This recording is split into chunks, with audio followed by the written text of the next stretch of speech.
Além de Toy Story 5 e Moana 2, outra franquia de sucesso vai receber uma continuação, Os Incríveis. Queremos lutar contra vilões! Mas será que você sabe o que vai acontecer na terceira produção dessa saga?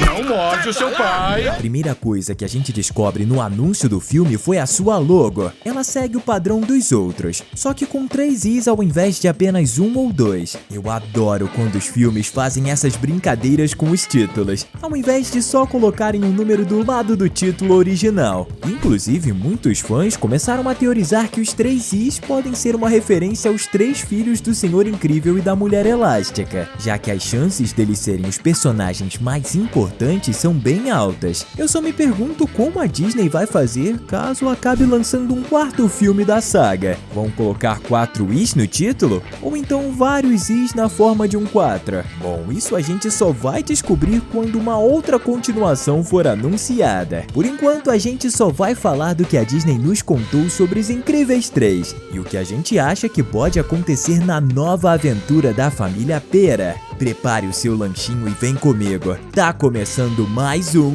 Teen Videos. Uma coisa que eu tenho certeza é o retorno da família mais poderosa do mundo pro terceiro longa. Senhor Incrível, Mulher Elástica, Flecha, Violeta e Zezé.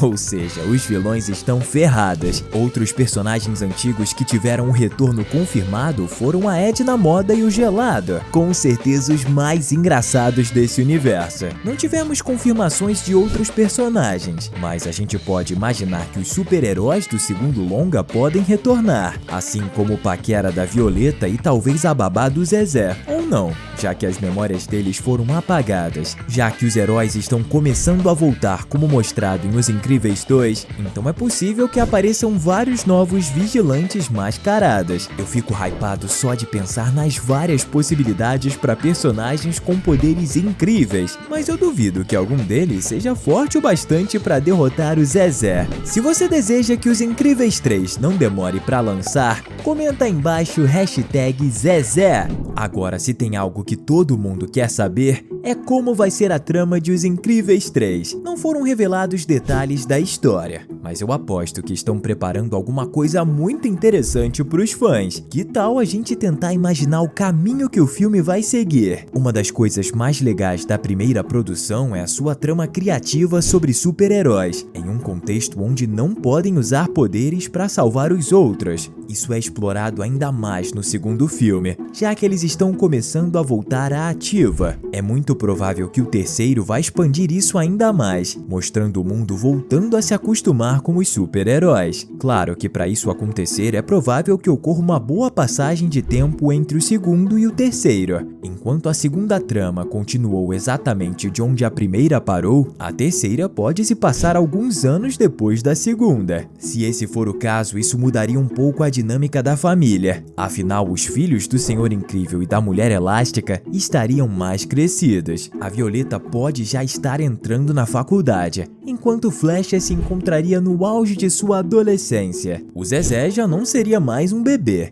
e sim uma criança bem esperta e ridiculamente poderosa. Essa evolução dos personagens seria muito bem-vinda, ainda mais porque todo fã de Os Incríveis já se perguntou como os filhos da família ficariam quando mais velhos. Como o primeiro foca no Senhor Incrível e o segundo na Mulher Elástica, um terceiro com um foco maior na Violeta, Flecha e Zezé faria todo o sentido, e fecharia a trilogia com chave de ouro. Caso se passassem alguns anos desde Os Incríveis 2, todos eles já estariam habituados com a vida de combater o crime. A Violeta provavelmente seria a líder entre os filhos, por ser a mais velha e também a mais responsável. Flecha ainda seria bastante descontraída, mas ainda mais competente no trabalho em equipe do que no segundo. Zezé, agora no meio de sua formação individual, poderia ter uma personalidade bem mais calma do que quando era somente um bebê, mas também alegre, um meio termo de seus irmãos mais velhos. Por ser tão jovem e ter tantos poderes, é provável que o Zezé se torne um dos super-heróis mais famosos de todos. O que traria conflito ao filme é que ele nunca parou de descobrir novos superpoderes desde que era um neném, já que no segundo dá a entender que o caçula por algum motivo tem um número incontável de superpoderes.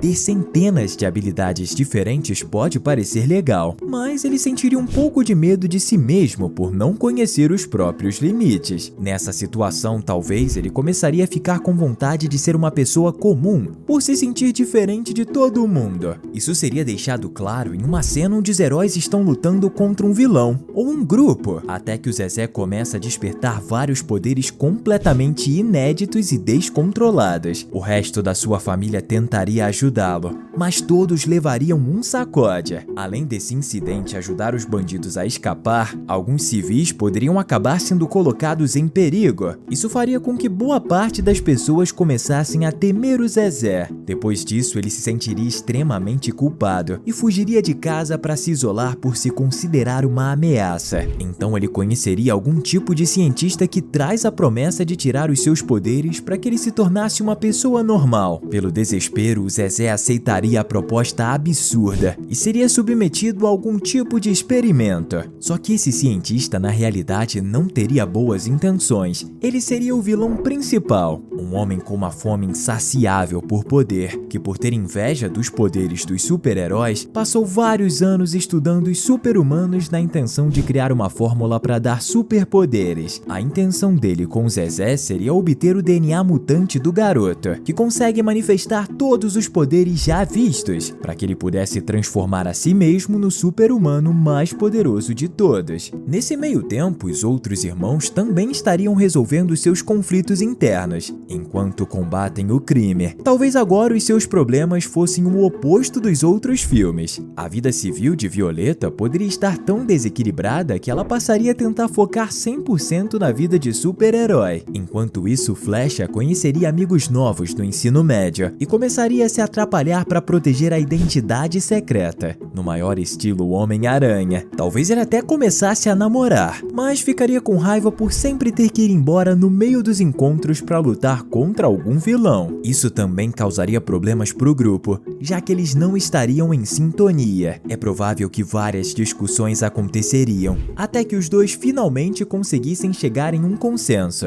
assim que descobrissem que o irmão caçula está em perigo. Eventualmente eles sairiam em uma jornada para salvar o Zezé e derrotar aquele cientista. Entretanto, seria muito interessante se ele conseguisse concluir o plano de roubar os poderes do Zezé para si e se transformasse em um tipo de deus com todos os poderes imagináveis. Os heróis começariam a pensar que tudo está perdido, mas no fim veriam um jeito de reverter o que foi feito, para tirar os poderes do vilão. Ao final, o caçula aprenderia a dominar todos os seus poderes e se aceitaria de uma vez por todas. Com isso, o terceiro longa poderia se encerrar com todos os membros da família Pera tendo o devido destaque. Se acontecesse de um quarto filme ser lançado futuramente, poderia ser igualmente focado em todos os membros da família, combatendo um inimigo em comum. E aí, você curtiu? Gostaria de ver algo assim acontecendo em Os Incríveis 3? Antes do vídeo continuar, clica no botão de inscrição e ativa o sininho. O elenco de Os Incríveis 3 também não foi revelado, mas como o segundo filme teve quase todas as vozes do longo original, é de se imaginar que isso aconteça novamente. Ou seja, é muito provável que a gente veja outra vez o Craig Nelson como Senhor Incrível. Além disso, temos também a Holly Hunter como Mulher Elástica e a Sarah Vowell como Violeta. O que é mais incerto é a pessoa que vai assumir o papel do Flecha, já que ele teve uma voz diferente em cada filme. Até porque ele é uma criança e o dublador do primeiro, Spencer Fox, ficou velho demais para interpretá-lo quando o segundo filme foi lançado. Pode ser que o dublador desse segundo, Huck Milner, retorne ao papel. Isso vai depender se o Flecha vai ou não envelhecer no terceiro filme. Quanto ao Zezé, também é difícil de saber. É possível que Eli Fusil volte a ser a voz do caçula da família, mesmo se o personagem finalmente crescer, já que ele foi a voz dele nos dois primeiros e também nos curtas. Mas como o elenco ainda não foi confirmado, sempre existe a possibilidade de escolherem uma nova voz pro personagem. O que vocês acham? Quem também deve retornar é o prestigiado ator Samuel L. Jackson. reprisando o papel do Gelada. E pensar que antes dele fazer o Nick Fury nos filmes da Marvel, ele já estava fazendo um super-herói em um filme da Pixar. Outro indivíduo que tem a presença praticamente garantida é o compositor dos 2 longas anteriores, o Michael Giacchino. Além dele ser considerado o compositor da franquia, ele trabalha constantemente fazendo músicas para os filmes da Disney. Algumas das outras obras onde o compositor trabalhou são Divertidamente, Zootopia, a última trilogia do Homem-Aranha e Lightyear. Mas tem vários outros. Esse cara trabalha, hein? Agora um retorno 100% confirmado é do diretor e roteirista dos 2 filmes anteriores, o Brad Bird. Ele é o criador da franquia, o que é um ótimo sinal. Eu tenho certeza que ele tem um carinho enorme pelo universo dos Incríveis e não estaria disposto a fazer uma continuação sem ter certeza de que vai ser um bom filme. Se tem uma pessoa que pode fazer uma baita produção, é ele mesmo. Por falar nisso, a sua presença como diretor no novo filme faz com que já esteja praticamente confirmada a identidade de quem vai dublar a Edna Moda. Se trata da mesma pessoa que a dublou nos 2 primeiros filmes, o próprio diretor, Brad Bird. Além de escrever o roteiro do filme e dirigi-lo, ele também é a voz da personagem. A minha cabeça explodiu quando descobri isso. O filme ainda não ganhou uma data de estreia oficial, mas é possível tentar supor mais ou menos quando vai ser o seu lançamento. Para isso, a gente tem que considerar a agenda da Disney. Moana tá chegando já em novembro. Toy Story tá previsto para junho de 2025. Zootopia 2 vai lançar em novembro desse mesmo ano, enquanto Frozen 3 vai vir em novembro de 2026. Pela quantidade de filmes que vão ser lançados no ano que vem, é de se imaginar que Os Incríveis só vai sair nos cinemas entre 2026 a 2027. Claro, não dá pra saber com exatidão. Nos resta torcer para que não demore 14 anos igual ao segundo filme. Mas de qualquer forma, eu tenho certeza que a empresa vai lançar várias outras animações muito divertidas até lá, para que a gente não fique entediado. Os Incríveis 3 tem tudo para ser o melhor filme da saga e uma das melhores obras da Pixar. Estamos deixando 2 conteúdos incríveis para você continuar se divertindo. Valeu e até a próxima!